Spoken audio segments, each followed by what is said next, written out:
अब यो टिपरहरूको बारेमा कुरा गर्नु पर्दाखेरि टिपरले चाहिँ हामी स्थानीयवासीहरूलाई निकै एउटा असहज वातावरण चाहिँ बनाएको छ।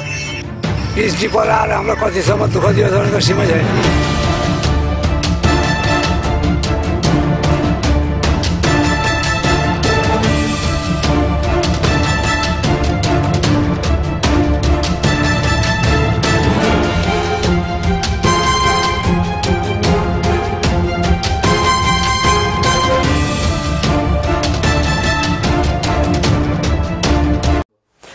नमस्कार दर्शकबिन, पश्चिम पार्टी मिडिया ग्रुपको विशेष प्रस्तुति कार्यक्रम देखेका कुराको आजको अङ्कमा यहाँहरूलाई हार्दिक स्वागत छ। कार्यक्रम देखेका कुरा हरेक शनिबार बेलुकी 8:30 बजे पश्चिम पार्टी मिडिया ग्रुपको आधिकारिक युट्युब च्यानलबाट प्रसारण हुने गर्दछ।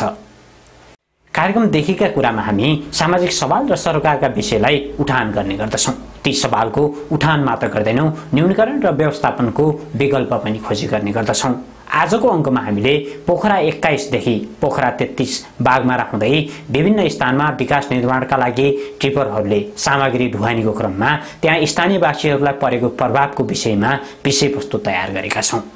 आउनुहोस् ढिलो नगरी आजको विषयवस्तुतर्फ लागौँ।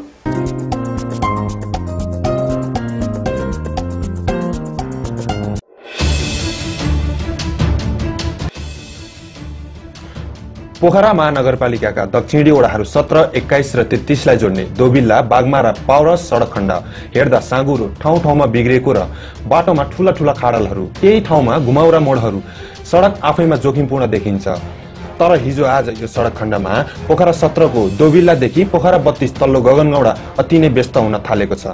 दोबिल्ला स्थित फुर्से र सेती किनार नजिकैको सडकबाट पोखरा 32 र तनहुको कोत्रे सडक खण्ड स्तरोन्नतिका लागि आवश्यक कच्चा पदार्थ सहित दैनिक सयौंको संख्यामा ओहोर दोहोर गर्ने टिप्पर यसै बाटो हुँदै आवत जावत गर्दछन्,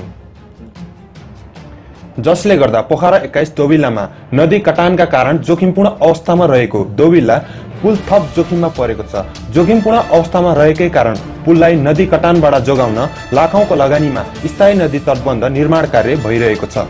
यही अवस्थामा ठूलो क्षमतामा टिप्पर निरन्तर आवत जावत गर्दा पुलको आयु थप घटेको स्थानीय बताउँछन्। अब यो पुल त पहिले पनि अब उ भएकै जोखिममै परेको पुल हो भन्दाखेरि अहिले पनि अब टिप्परहरू हिँडिरहेका छन्। पुल त फुटेर जम्मै चिराचिरा भइरहेको छ के। अब यही हो।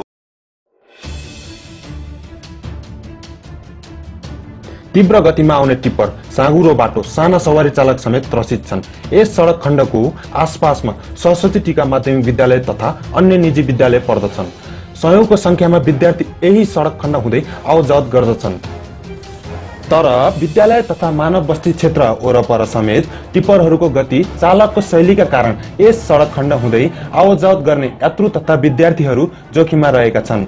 आफैमा कमजोर सडक खण्ड जसमा पनि ठूलो क्षमताका र भारी लोड सहित निरन्तर सवारी आवत जावत गर्दा बाटोको अवस्था पनि थप बिग्रदै गएको छ। अब यो टिपरहरूको बारेमा कुरा गर्नु पर्दाखेरि टिपरले चाहिँ हामी स्थानीयवासीहरूलाई निकै एउटा असहज वातावरण चाहिँ बनाएको छ। अब बच्चा बच्ची स्कुलदेखि लिएर अब बाटोमा हिँड्दासम्म चाहिँ ध्यान जोगाउने असहज हुने तरिकाले टिपरहरू चलिरहेका छन् र यसले वास्तवमा भन्ने हो भने अब यो धुलो मैलो र बच्चा बच्चीहरूलाई स्कुल आउने जानेदेखि लिएर हरेक कुराहरूमा यसले एउटा व्यावसायिक मुखी दिने धन्दामा यहाँ स्थानीयवासीहरूलाई अति असहज तरिकाले काम गरिरहेको हामीले देखिरहेका छौँ र अब कुनै एउटा सम्बन्धित निकायहरूले यसलाई रोक्न पहल चाहिँ नै अब गर्न पनि नगरेको हो जस्तो लाग्छ र चाहिँ गर्न नसकेको हो। अब त्यो कुरा चाहिँ अब यिनीहरू अब व्यावसायिक रूपमै जानुन्, अब हामीलाई त के थाहा हुन्छ र। तर हामी चाहिँ अब यहाँ स्थानीय अब व्यवसायको हिसाब अब हामी चाहिँ स्थानीय बसोबासको हिसाबले यो टिप्पर चाहिँ ले त अब यहाँको चाहिँ स्थानीय वातावरणमा धेरै नै असर गरेको हामीले देखिरहेका छौँ। तल आउँदाखेरि पुलको मुखबाट बिचारेर टिप्पर गरेर जब मान्छे ल्याउने त्यो होइन नि। विकास सबैका लागि चाहिन्छ। विकासका लागि सहजीकरण गर्नु हामी सबैको दायित्व हो। विकास आफैमा सकारात्मक र अपरिहार्य कुरा हो, तर विकासकै लागि अरूलाई असहजता, जटिलता र सशंकित पार्नु भने गलत छ। विकासका क्रममा स्थानीयको मर्म र भावनालाई सम्बोधन गरी सकेसम्म प्रभाव र हानि कम गरी विकासका गतिविधि सञ्चालन गर्नुपर्ने हो।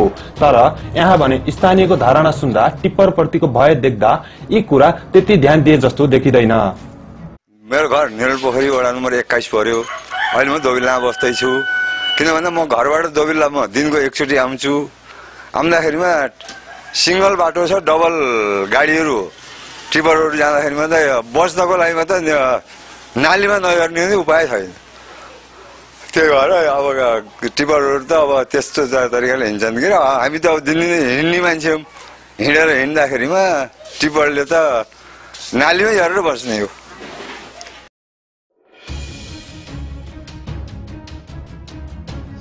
तीव्र गतिमा चलिरहेका टिप्पर, संवेदनशील बाटो, सडक छेउमा स्थानीय बासिन्दा, विद्यार्थीहरूको आउट जाउट देख्दा भविष्यमा आउन सक्ने जोखिम बारे सचेत हुनुपर्ने जरुरी छ।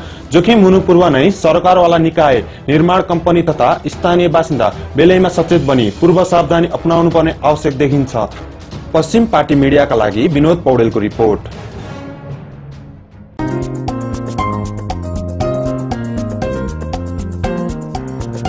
तपाईलाई हाम्रो कार्यक्रम कस्तो लाग्यो? सल्लाह सुझाव र प्रतिक्रियाको अपेक्षा गर्दछौं।